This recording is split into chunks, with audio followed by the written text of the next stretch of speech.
Social मीडियावर आक्षेपार्ह मजकूर प्रसारित, दोन समाजामध्ये जातीय धार्मिक तेढ निर्माण करणाऱ्या दोघांवर गुन्हा दाखल। 17/3/2024 रोजी रात्री 8:30 वाजताच्या सुमारास MIDC पोलीस ठाणे हद्दीत विष्णुनगर पोशम्मा मंदिरासमोरील दशरथ रामदास साई यांच्या किराणा दुकानामध्ये कोल्ड्रिंक्स उधार न दिल्याचे वैयक्तिक कारणाहून 8 ते 10 इसमांनी मिळून दुकानदार दशरथ साई यांना लोखंडी रॉड, लाकडी बांबू व दगडाने मारहाण केली आहे।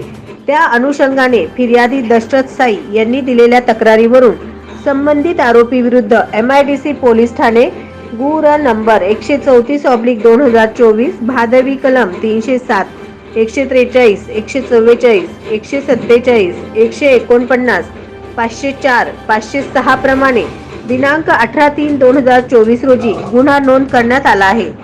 सदर गुन्ह्यामध्ये निष्पन्न असलेल्या 10 आरोपींपैकी 4 आरोपींवर अटकेची कायदेशीर कारवाई करण्यात आली होती।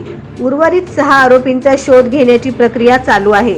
तथापि सदरील घटनेस शहरातील काही तरुणांनी वेगळे जातीय धार्मिक गुन्ह्याचे वळण देऊन त्याबाबत सोशल मीडियावर आक्षेपार्ह मजकूर प्रसारित करून दोन समाजामध्ये जातीय धार्मिक तेढ निर्माण करण्याचा प्रयत्न केल्यावरून सदरील आक्षेपार्ह संदेश प्रसारित करणारे विजय क्षीरसागर, श्रीनिवास सारंगी व सदरील आक्षेपार्ह व्हिडिओ तयार व मिक्सिंग करणाऱ्या स्टुडिओ चालकाविरुद्ध MIDC पोलीस ठाणे गुर नंबर 137/2024 भादवी कलम 505(2), 505(2)34 प्रमाणे दिनांक 20/3/2024 रोजी गुन्हा दाखल करण्यात आला असून पुढील कायदेशीर प्रक्रिया चालू आहे। तरी याद्वारे सर्वांना आवाहन करण्यात येत आहे की समाजामध्ये धार्मिक किंवा जातीय तेढ निर्माण होईल असे आक्षेपार्ह मजकूर, चित्र अथवा व्हिडिओ सोशल मीडियावर प्रसारित करू नये।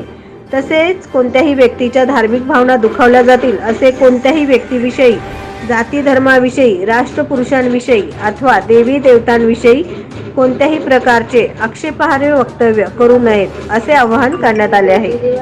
नवनवीन बातम्या पाहण्यासाठी SB न्यूज चॅनलला लाईक करा, शेअर करा, सबस्क्राईब करा।